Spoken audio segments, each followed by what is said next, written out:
अनेकदा आपण म्हणतो वेळ निघून गेली की हातून संधी देखील निसटून जाते। आयुष्य पुन्हा संधी देत नाही, पण तसं काय नाही। आयुष्य आपल्याला एक संधी कधीही पुन्हा देतच। हे उदाहरण सांगण्यामागचं कारण म्हणजे सीबीएसई बोर्डाने इयत्ता 10वीच्या विद्यार्थ्यांसाठी घेतलेला निर्णय आहे। हा निर्णय जास्त गुणांसाठी धडपडणाऱ्या आणि परीक्षेची पुन्हा संधी मिळावी अशी आशा बाळगणाऱ्या विद्यार्थ्यांसाठी फार फायदेशीर ठरण्याची शक्यता आहे।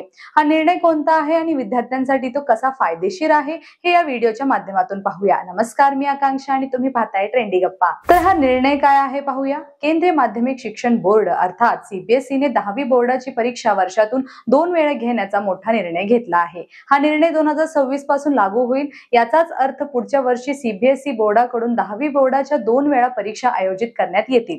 याबाबत गेल्या काही दिवसांपासून चर्चा होती।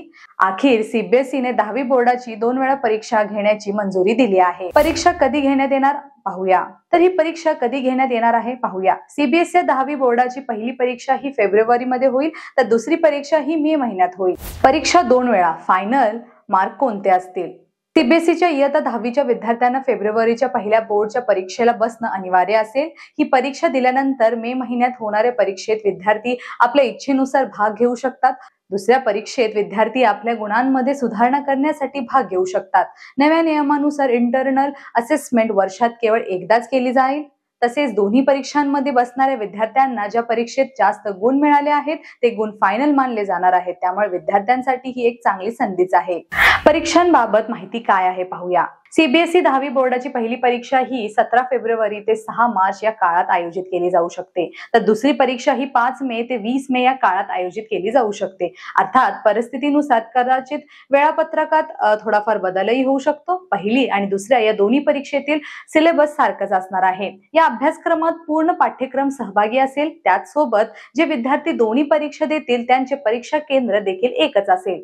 दोन्ही परीक्षांच्या परीक्षा शुल्काबाबत सांगायचं झाल्यास रजिस्ट्रेशनच्या वेळी दोन्ही परीक्षांचे पैसे जमा केले जातील। या परीक्षांबाबत आणखी महत्त्वाचं म्हणजे एखाद्या विद्यार्थ्याने पहिल्या परीक्षेत 3 किंवा त्यापेक्षा जास्त विषयांच्या परीक्षेत सहभाग झाला नाही तर त्याला दुसऱ्या परीक्षेत बसण्याची संधी दिली जाणार नाही। तर निकाल कधी लागणार आहे पाहूया।